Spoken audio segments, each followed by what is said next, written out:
Le Grand Matin Sud Radio, 7h-9h, Jean-Jacques Bourdin. Notre invité ce matin, François Omril, qui est président de la Confédération Française de l'Encadrement, Confédération Générale des Cadres, CFE-CGC, bonjour. Bonjour Jean-Jacques Bourdin. Merci d'être avec nous. Alors, on ne va pas commenter la forme de l'intervention de François Bayrou à l'Assemblée nationale, ce n'est pas notre sujet c'est le concret, François Omril, et je pense à toutes celles et ceux qui nous écoutent. Les retraites. Qu'a dit François Bayrou? Vous m'arrêtez si je dis des bêtises. Il va d'abord demander à la Cour des comptes une mission flash de quelques semaines en vue d'établir un constat fondé sur des chiffres indiscutables. Quels chiffres veut-il obtenir? Je pense qu'il veut obtenir une synthèse qui par ailleurs est disponible sur Internet. Oui. C'est assez facile pour quiconque d'aller chercher les bilans comptables de l'ensemble des régimes de retraite pris isolément les uns après les autres et de regarder quel est le bilan financier de ces régimes. Ce sont des comptes approuvés par des commissaires aux comptes qui sont disponibles partout. Vous-même, vous pouvez le faire. Vous pouvez aller consulter les valeurs des régimes de la CNAV, de l'Agirc-Arrco, etc. Mais je pense aussi qu'il va demander à la Cour des comptes de faire un effort de synthèse, et y compris, et c'est ça qui m'inquiète, d'y intégrer les problématiques qui sont relatives au paiement des retraites des fonctionnaires. Bien. Alors, on aura les chiffres de la Cour des comptes, même si on peut déjà les trouver. Ce sera une synthèse. À partir de ces chiffres, une délégation permanente sera réunie. Première réunion vendredi d'ailleurs. Délégation permanente, vous participerez à cette délégation? En toute matière. Qui sera membre de cette délégation? Ça, on ne sait pas trop. Tous les syndicats, les patronats? On ne sait pas trop, on n'a pas encore la forme, on n'a pas reçu d'invitation précise. Bien entendu, moi je participerai à ces débats-là, mais si, comme il l'a dit, il faut être présent pendant 3 mois dans un même lieu, pour le coup ça ne pourra pas être moi, parce que j'ai par ailleurs d'autres choses à faire. Oui, mais j'imagine que c'est le symbole qu'il a voulu convoquer à sa démonstration. Pendant 3 mois, les syndicats de salariés, le patronat, vont discuter de la réforme des retraites.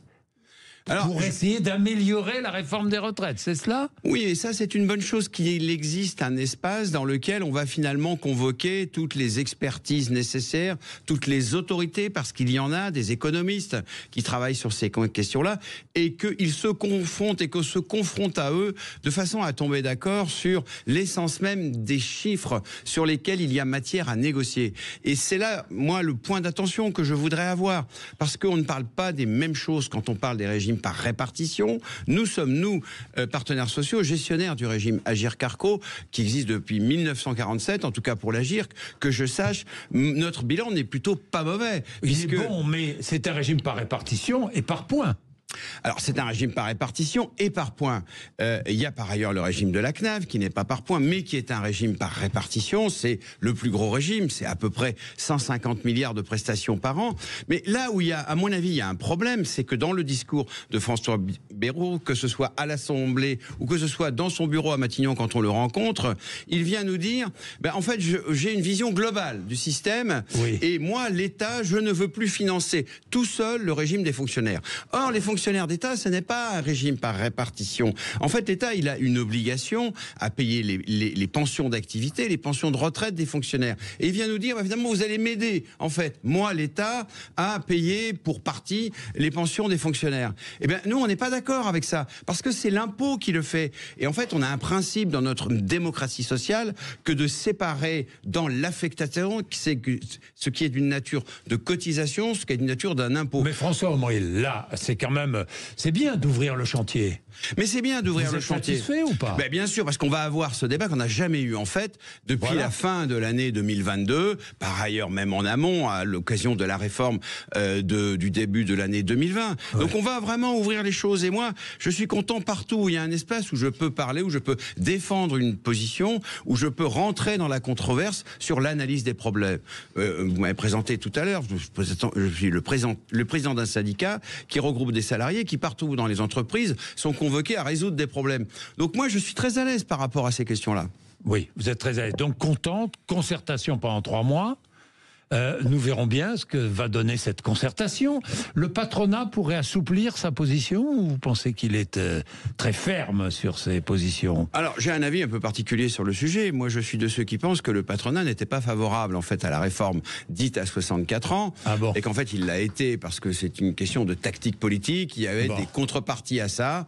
Parce que ça ne l'arrange pas, en fait. Le patronat, ce qui l'intéresse, c'est de pouvoir virer les gens en fin de carrière aussitôt qu'il le peut. Enfin, je suis un peu caricatural quand je dis ça. C'est forcément plus complexe, mais ça fait partie aussi de l'équation. Vous allez aborder la question de l'âge légal fixé à 64 ans dans la dernière réforme. Vous allez aborder la question, j'imagine. On va l'aborder, puisque de toute façon, nous, on a plaidé tous ensemble, et avec nous l'opinion, parce qu'on a su le démontrer, que c'était une mesure inefficace et surtout très injuste. Elle crée des inégalités supplémentaires, et elle ne résout aucun problème. Il faut quand même rappeler que, comme je viens de le dire, notre problème de la relation avec les différents régimes de retraite, c'est le maintien dans l'emploi des seniors. C'est le point numéro 1. Le point numéro 2, c'est la productivité des emplois. C'est-à-dire la capacité qu'aura dans le futur la France à développer des emplois de qualité en investissant dans la recherche, dans le développement, en soutenant l'effort industriel. Donc tout ça sont des questions qui sont centrales en fait. C'est pas uniquement périphérique au système des retraites.